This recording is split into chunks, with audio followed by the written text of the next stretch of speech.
আধাৰ কাৰ্ডৰ নামত আৰম্ভ হৈছে দালালি গ্ৰামাঞ্চলসমূহত ঘূৰিছে এজেণ্ট গতিকে সাৱধান কোনো এজেণ্টক আধাৰ কাৰ্ডৰ নামত উৎকোচ নিদিব চৰকাৰে নিৰ্ধাৰণ কৰি দিয়া নিৰ্দিষ্ট কেন্দ্ৰসমূহতহে আধাৰ কাৰ্ডৰ কাম কৰিব আপুনি আধাৰ কাৰ্ডটোৰ ক্ষেত্ৰত গভৰ্ণমেণ্টে কিছুমান এজেঞ্চি অলৰেডি নটিফাই কৰি দিছে যিবিলাকে আধাৰ কাৰ্ড বনাব পাৰে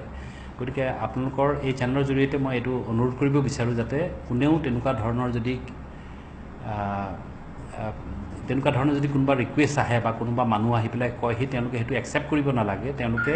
আধাৰ কাৰ্ডৰ নোডেল বিষয়াৰ লগত এই সম্পৰ্কে আলোচনা কৰি তাৰ পিছতহে বিস্তৃত ব্যৱস্থা ল'ব লাগে চৰকাৰে নিৰ্ধাৰণ কৰি দিয়া এজেঞ্চি কেইটাতো আধাৰ কাৰ্ডৰ কাম আগবঢ়া নাই মাত্ৰ দুটামান ৰাষ্ট্ৰীয়কৃত বেংকতহে চলিছে আধাৰ কাৰ্ডৰ কাম এলাহাবাদ বেংকতো আধাৰ কামৰ কাম চলি আছে সেপ্টেম্বৰৰ পৰা এই কাম চলাই আছে আৰু যিসকল এলাহাবাদ বেংকৰ গ্ৰাহক তেওঁলোকক আধাৰ কাৰ্ডৰ ব্যৱস্থা কৰি দিয়া হৈছে মোৰ সৈতে জেনেৰেল মেনেজাৰ গৰাকী আছে তেওঁৰ পৰা আমি জানিবলৈ যত্ন চিফ মেনেজাৰ গৰাকী আছে পাৰ্থৰাজ চৌধুৰী অকমান জনাব নেকি কেনে ধৰণে আগবাঢ়িছে কাম সেপ্টেম্বৰৰ পৰা अच्छा ही काम चल रहा है पब्लिक का बहुत उत्साह है इसमें काम में अभी बहुत आदमी आ रहा है पूछ के जा रहा है किमान ग्राहকক আপোনালোকে আধাৰ কাৰ্ড দিলে अभी तक हम लोग करीब 2500-600 किया है ना तो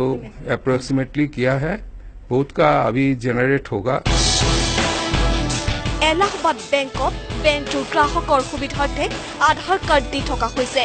এবিচিত থকা এই এলাহাবাদ বেংকটোত আধাৰ কাৰ্ডৰ পত্ৰ পূৰণৰ বাবে মঙ্গলবাৰে দেখা গ'ল এই পৰিৱেশ মানে আপোনাৰ অৰিজিনেল আইডি আৰু এড্ৰেছ প্ৰুফ লাগে তো আইডিৰ ক্ষেত্ৰত আপোনাৰ লিষ্টেড বহুত ডকুমেণ্টছ আছে যেনেকৈ পেন কাৰ্ড দিব পাৰে পাছপৰ্ট দিব পাৰে এতিয়া এড্ৰেছ প্ৰুফৰ কাৰণে আপোনাৰ ড্ৰাইভিং লাইচেন্স দিব পাৰে বেংক পাছবুক দিব পাৰে এনেকুৱা ডকুমেণ্টছখিনি দিব পাৰে এনেকুৱা নহয় কথা নহয় এনআৰচিৰ লগততো চিটিজেনশ্বিপৰ লগত আধাৰ কাৰ্ডৰটো লিংকটো নাই তো এইটো কি হয় কেতিয়াবা এনেকুৱা হয় যে আধাৰ কাৰ্ড এজন মানুহে বনাইছে আৰু সেইটো ইউআইডিৰ ফালৰ পৰা কেতিয়াবা ৰিজেকশ্যন হৈ যায় ডকুমেণ্টৰ প্ৰব্লেমৰ কাৰণে তো সেনেকুৱা ধৰণৰ ক্ষেত্ৰত আপোনাৰ আকৌ নতুনকৈ তেওঁলোকে এনৰোল কৰিব লগা হয় মানে যদি ৰিজেকশ্যন হয় কিন্তু এনআৰচিৰ লগত এইটোৰ কোনো সামঞ্জস্য নাই লিংক নাই আধাৰ কাৰ্ডৰ বাবে খৰধৰ কৰাৰো প্ৰয়োজন নাই যে আধাৰ কাৰ্ড এখন লৈ পেলাই এজন মানুহে কোনো বিশেষ এটা হেৰি কৰিব নোৱাৰে মানে তেওঁ নিজৰ নেশ্যনেলিটিটো প্ৰুফ কৰিব নোৱাৰে ইভেন এজন বিদেশীয়েও ভাৰতত আধাৰ কাৰ্ড বনাব পাৰে যদিহে তেওঁ এটা পিৰিয়ডতকৈ বেছি দিন থাকে তেতিয়াহ'লে তেওঁ আধাৰ কাৰ্ড তেওঁ বনাব পাৰে আপুনিও সেয়েহে কাৰ্ডৰ বাবে হাবাথুৰি খাই এজেণ্টৰ সহায় নল'ব মন্টু কুমাৰ শইকীয়া আছাম টক্স